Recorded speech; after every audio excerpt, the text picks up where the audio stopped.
everyone, I'm Rebecca and welcome back to my sewing room. This week I am going to be doing, unfortunately, another interim project. The fabric that I had ordered for my next two big projects has yet to get here, but it's maybe not that unfortunate because it means that I get to make a totally just out of left field amazing princess dress. So I don't know about you, but I follow a lot of different dress makers on Instagram that tend to be kind of the smaller batch dressmakers, and some of them, I feel like there's two sets that I follow. One's just linen, very cottagecore, plain dresses, and then the other ones are just the over-the-top princess core dresses. And so in particular, today's project is kind of mostly inspired, I'd say, by two different Instagram accounts of dressmakers. One is super well known. It is Tuota Matoshi, because I love basically all of the Tuota Matoshi dresses that I see. And then the other one I've only recently found on Instagram, which is called Fairy Tong London. And again, it's just over the top princess, ruffles, sparkles, organza, mesh, embroidery, beautiful stuff on really both of those accounts. And so I kind of took it to Instagram and polled this week you guys when I found out that I was not going to get my fabric for the next two projects yet. And I asked, what should I make? Should I make an over-the-top princess dress?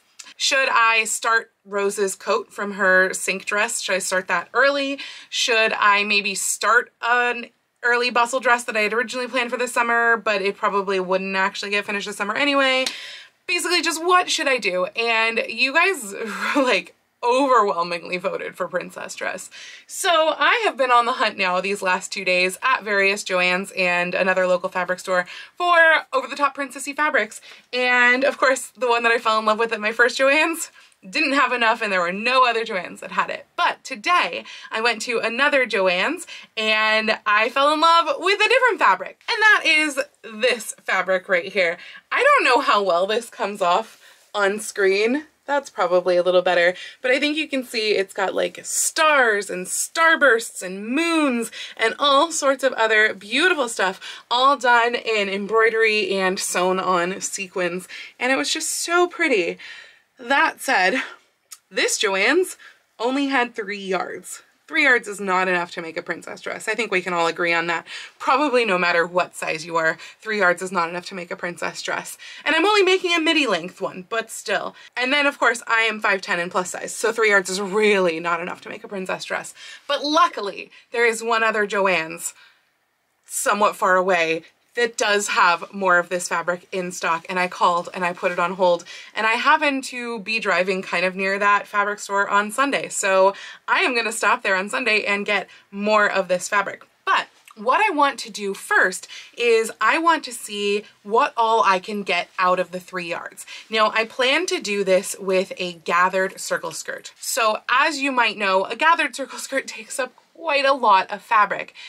But I would love to see if possibly I can get all of the circle skirt pieces out of this fabric. I'm doubtful, but I want to see if it's possible. I also honestly may want another fabric to this. I do have a liner fabric, which is just a light blue cotton, and so these two together will look like that, which is very pretty. But is one layer of this enough to kind of give off princess? I don't know that it is. I kind of feel like I'm gonna need another layer of probably tulle, something like that underneath. But my mind was not on that at Joann's today. It was get the fabric that I could get. So I think at that other Joann's I'll also look for that. But yeah, I want to test out, lay this out on the floor and create my giant circle. What I'll probably do is I will wash this fabric first and create my circles out of this, because I've got 5 yards of this. And then I will use that as a pattern to lay it out on here and see if I can get my circle skirt pieces, because although the other fabric store has 5 yards, 5 yards I think is again not enough. Probably what I think I will wind up needing is 3 yards plus 3 yards, because I'm going for poofy sleeves. I'm going for fitted bodice, kind of a lower neckline, maybe a sweetheart neck is kind of what I'm thinking, and then fitted bodice and narrow shoulder straps with poofy sheer sleeves, big poofy princess. I've thought about doing a ruffle, but this fabric's kind of expensive, so I don't think I'm gonna do that. The fabric wound up being, I think, just over $10 a yard, which is not bad. Like, I got it on sale and that's not bad, but it's still kind of expensive for a project that I wasn't planning. So anyway, I am going to go start on circle skirt knitting and see what I can potentially get out of this 3 yards of the fabric. I went shopping yesterday and I got more fabric for this project. So yay. Not only did I pick up the extra of like that sequin glitter, well, not glitter really, but just sequin embroidered, etc. that I showed you before, which was up in Shoreline, but I realized before getting to the fabric store that I needed additional like floof layers underneath, because a 2-layer princess dress, it just seems a little bit sad, right? So I was gonna get just one other layer. I wound up getting 2 because I found a fabric layer combination that I just really liked. And I blame Barbie, because I had been antiquing right before I went to that fabric store and I came across this Barbie right here, which I had completely forgotten that I owned in my childhood. And then like seeing it was just this like, whoa moment of, oh my God, I had totally forgotten that. I loved that Barbie. And I don't even think that was going through my head when I then went to Joann's and purchased this fabric. But yeah, it's completely the Barbie mermaid fabric. It is a crinkle lame that is like blue-green iridescent. I don't know how well it's coming off on camera. I feel like it's reading a little bit more white on camera than it actually is, but it is definitely a pretty distinct like blue with that touch of iridescent green. And then the other fabric that I picked up, because I hate myself and I want glitter all over my house, is this glitter tulle. Again, I don't feel like this is showing up quite as sparkly on screen. This is like extreme sparkle.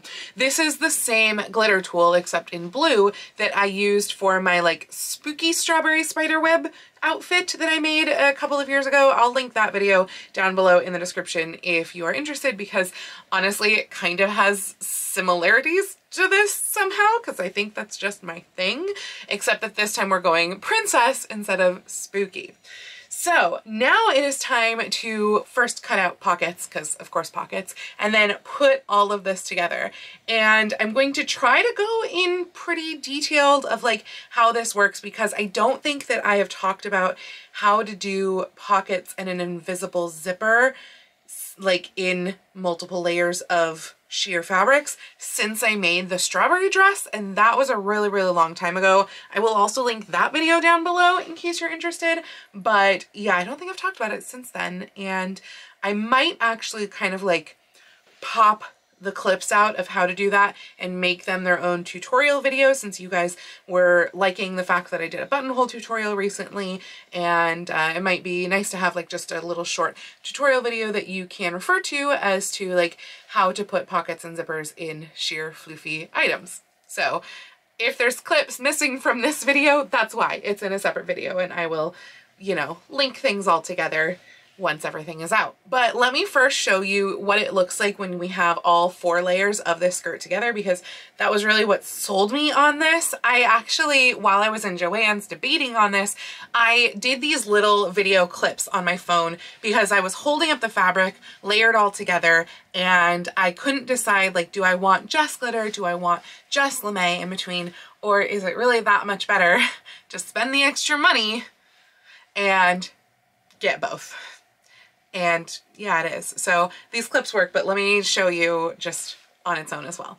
So this crazy glitter monstrosity is the final look. I think you can kind of see like all of the layers of sparkle within there that really give this the nice floofiness. And the way that I have cut this, it's not a practical use of fabric, but I decided to, they're all gathered circle skirts, but the top layer of the tulle is actually much more gathered than the other layers, because when cutting this circle, I went to like the widest possible hem circumference that I could do, thereby making the waist just like larger taking the length up kind of from the bottom, if that makes any sense whatsoever. And so this is almost like a 4-to-1 ratio of my waist measurement, whereas these are honestly probably all more kind of like 2-to-1. So yeah, now I have to gather everything up together. Well, sew the side seams and do the pockets and stuff like that, but gather everything up together and put it all together. So let's go sew some stuff.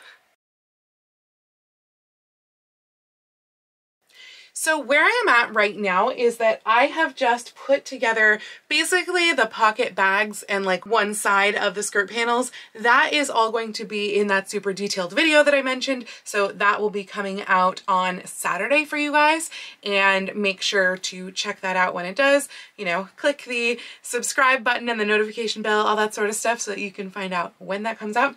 But that means that it is time to dive back more into the project now that I am in vlog mode again instead of like tutorial mode.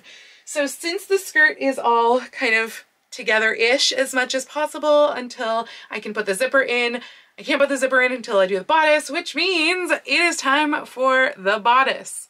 Now, my plan for the bodice is to hopefully be able to use a pattern that I've already actually used. This is the pattern that I used for my blue gingham dress that I made, I think in 2021. This is Simplicity 8252. I just made the like underdress portion, so basically this one, not the overdress bit, but it is pretty much a darted bodice. Like there's darts going down here kind of at an angle, and then it has this little pinch front right here. And I thought that that would be kind of a cute thing, and I have my mock-up pattern pieces saved, so hopefully it will be an easy thing, though now that I'm looking at it, I'm like, what am I even looking at? Okay, those are the backs. Well, I really thought that I had like an actual saved pattern that I did from this, but I just have this pattern with notes of where I made it bigger than this pattern. So, and then I have the back pattern. So it's not really the most helpful, but I think this is still the one that I'm going to use.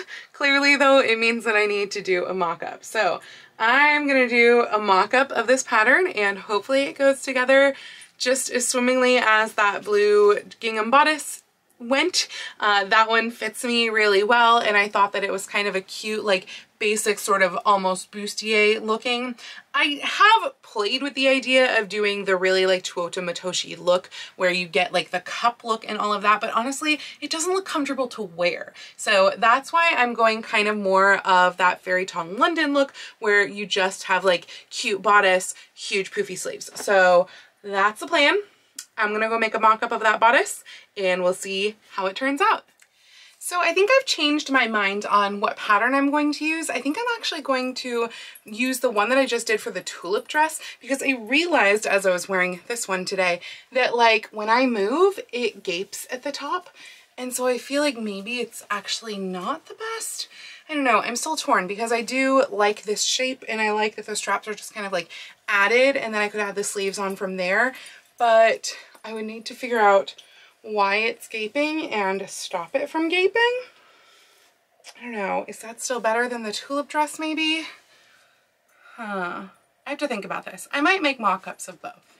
All right, so I have my bodice mock-up on right now, but as you might be able to tell, I know we've got like white on white on white, so I don't know how well you can tell this, but it is not quite right. So for one thing, oh, I guess I should say, this is the mock-up of this pattern.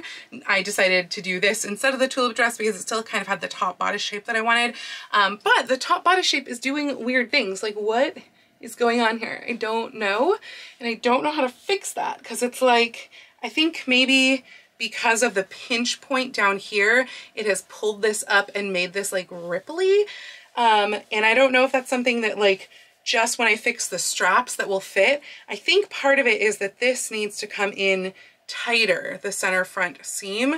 Actually, I think that is probably the answer, is to take in the center front seam. So I'm gonna put a pin in that, like literally, and The back is the other issue. Now, for one thing, I cut the back too long, so the back actually did not line up with the front, which is good because the front is the right length. The back is way too long, but it is also too large at the top, so it's falling down, which does not help the whole too long thing because obviously it's making it longer at the bottom since it's falling down from the top. So this pattern does not have a center back seam, and I think that is probably what I need. This pattern just has darts, like little narrow darts that are right here in the back, but I think that I need it to curve up, which will take the extra width out of the back. There's not very much extra width, but there's enough that it's falling down and that I was able to pull this over my head with no closure, which probably shouldn't happen. And granted, like, only the base layer of it will be cotton. The rest of the layers will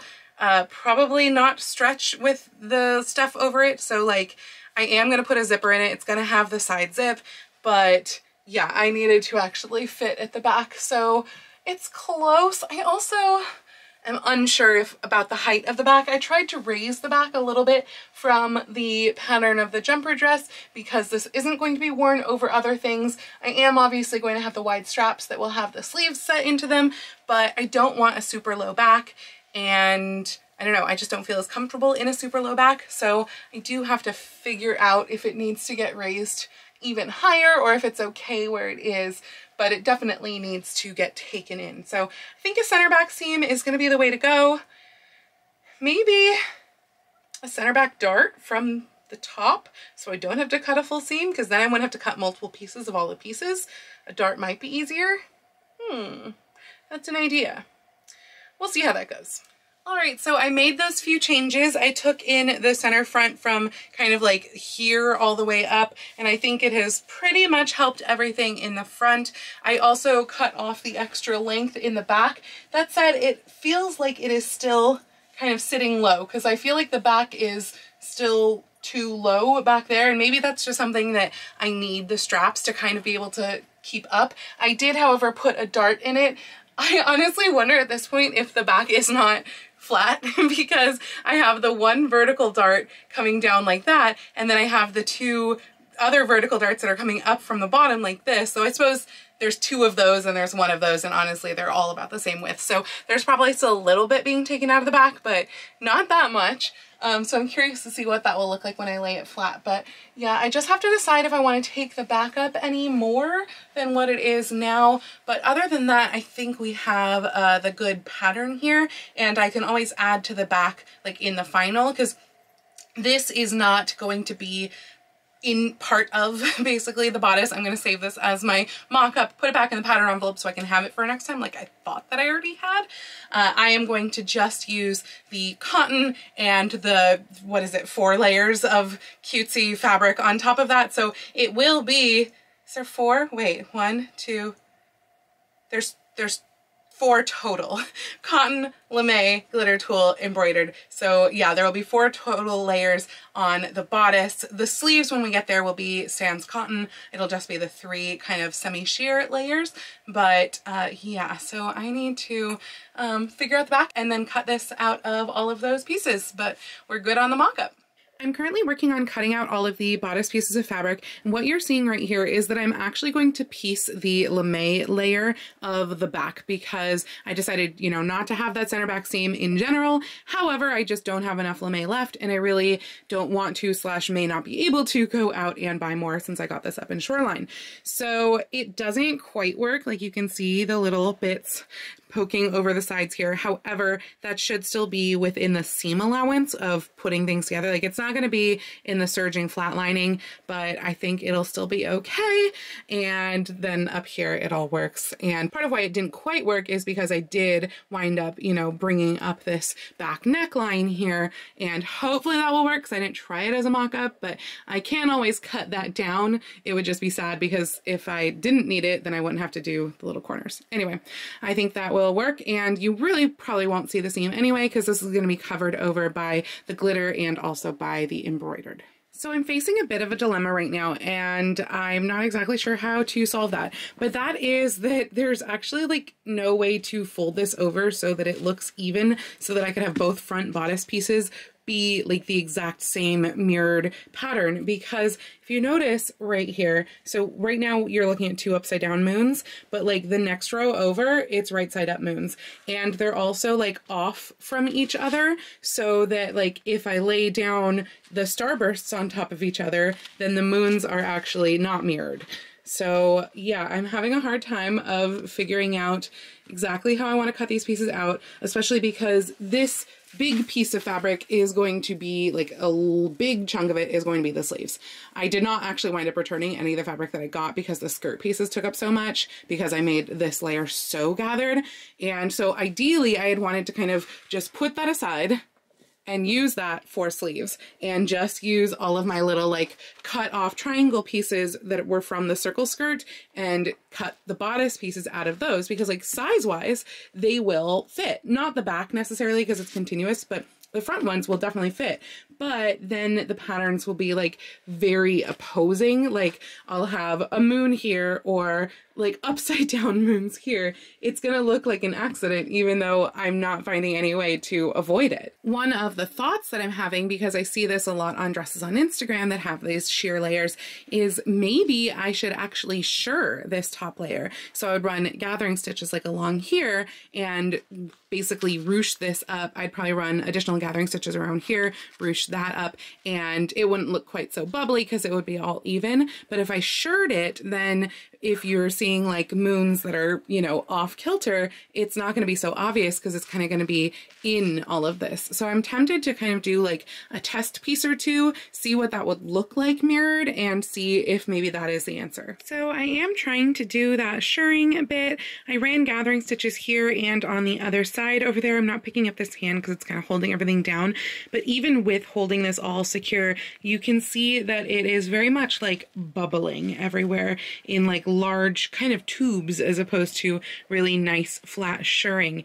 And I just don't think that I can get it to look how I would want with like that nice fine shirring that would probably work really great with like the glitter tool or something like that, but it just doesn't seem to be working well with this. So that would mean that I'm back to figuring out how to make these match. Can we also just talk about, like, I've already gone and I've flatlined around these 3 layers just to keep them together, and like, look at that. Oh my gosh, I love it. It's so sparkly. It's even more sparkly in person than it is picking up on the camera, but even on camera, I think you can tell just how sparkly that is. And over here, of course, we've got the added sequins on top, but it's just not doing what I'm wanting it to do.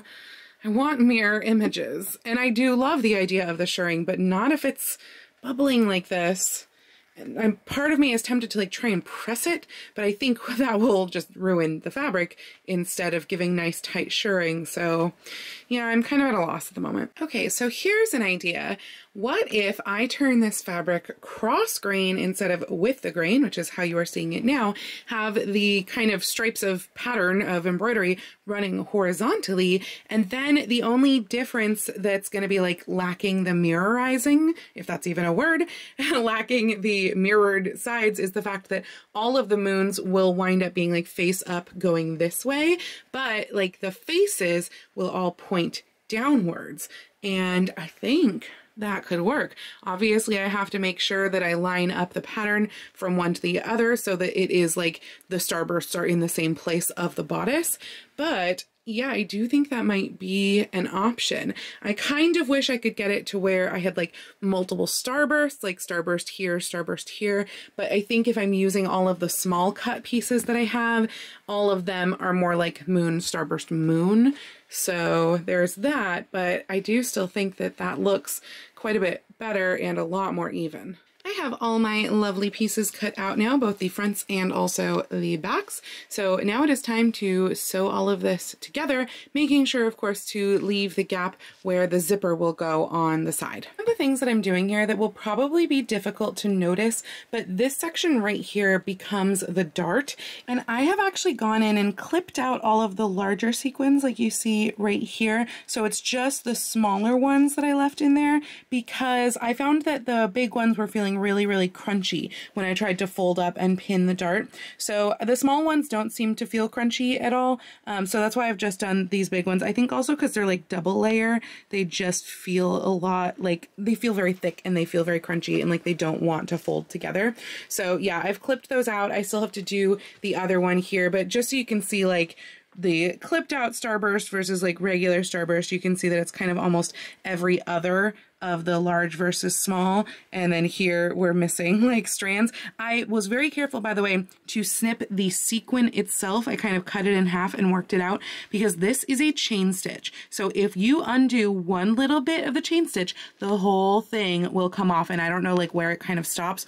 I did actually hook the little bit of chain stitch, I think down here, yeah, right there. And so a little bit of that disappeared, but luckily that again is in the dart, and also I think the whole thing winds up being in the dart, so even if it were to come more unraveled, it'd be okay. But yeah, all the big ones are gone. So I have to do that on the other side now, and probably the little bit of the back. The back is just gonna get like the little mini darts, but I wanna make sure that there's not the big chunky ones in there too. So it's a little bit painstaking, but it really does help. And now that the front seam is together, I am actually also going to take out some of the sequins here because, like, for example, this is a fold that needs to get to there. There is just absolutely no way to do that when there's full of sequins inside. So I'm just going to take all those sequins out because they're going to go away anyway. Like these guys right here will stay almost certainly. And then there's no sequins here, so we don't have to worry about it. There's a couple right there, so we'll take those out. But yeah, that's how we can get the little tucks on the front. The bodice is now all assembled. I left on the right hand side, which is where the zipper is going to go, I left part of that side open. I've just pinned it down here at the bottom. So I only sewed together the top 3 inches here. The rest of that is going to be the zipper section. So basically the zipper is going to go from like about here, and then it's going to go all the way past the waistline. I'm going to knock over my dress form, and it's going to go down to about the high hip level because I think I have a 20 or 22 inch zipper, something like that. So actually, did I buy the wrong length of zipper? I may have bought the wrong length of zipper, but I can always like get rid of the end. That's kind of the nice thing about invisible zippers is if you buy them long, you don't need the bottom as long as you kind of sew across the bottom and it can't open anymore, which like a side zipper, it literally, you can't because it's in the fabric, you know, it's sewn in. So yeah, I think I was originally thinking when I purchased the zipper that it was going to be a back zip. And it's not, it's a side zip, so I didn't need a long zipper, but oh well. Anyway, so this is now all connected. The next step is, of course, to try it on before attaching it to skirt or doing straps or sleeves or finishing, etc. However, we're now into a new week. So that means that all of the rest of this is going to be in a second video. I was kind of hoping to do this all in one video, but last week just got away from me at the end of the week. And I had a wonderful weekend where I went hiking and I went to my first ever Pride Festival and it was fantastic, but I did not sew. So anyway, we have a bodice, we have a skirt, and very soon, next week's video, we shall connect them and turn them into an amazing princess dress. And I'm very, very excited for the finished look on this. I think that it is coming along very, very nicely, and I'm very much loving it so far. So anyway, as I said, that is going to be it for this video. If you liked this video, please go ahead and click the thumbs up icon. And if you'd like to see more videos like this from me, please go ahead and click subscribe and the little bell icon to be notified every time I post a new video. I do post videos here on YouTube at least once a week with sewing vlogs like this out on Tuesdays and sometimes additional content out on Saturdays, but I post every day over on my Instagram, so please go follow me on Instagram. That's at Lady Rebecca Fashions. And if you'd like to help support all of the work that I do on this channel, you can join my channel memberships right here on YouTube below the video. Click the little join button, or right down in the description below, I also have a link to my Patreon and my Ko-fi account, or you can send me a super thanks right here on YouTube. Lots and lots of options. I'd also like to give a huge shout out to my wonderful Edwardian tier patrons who are Mirage, Laura, Jean, and Janelle. Thank you all so much for joining me today. I hope you all have a wonderful week, and I will see you very soon in my next video. Happy sewing!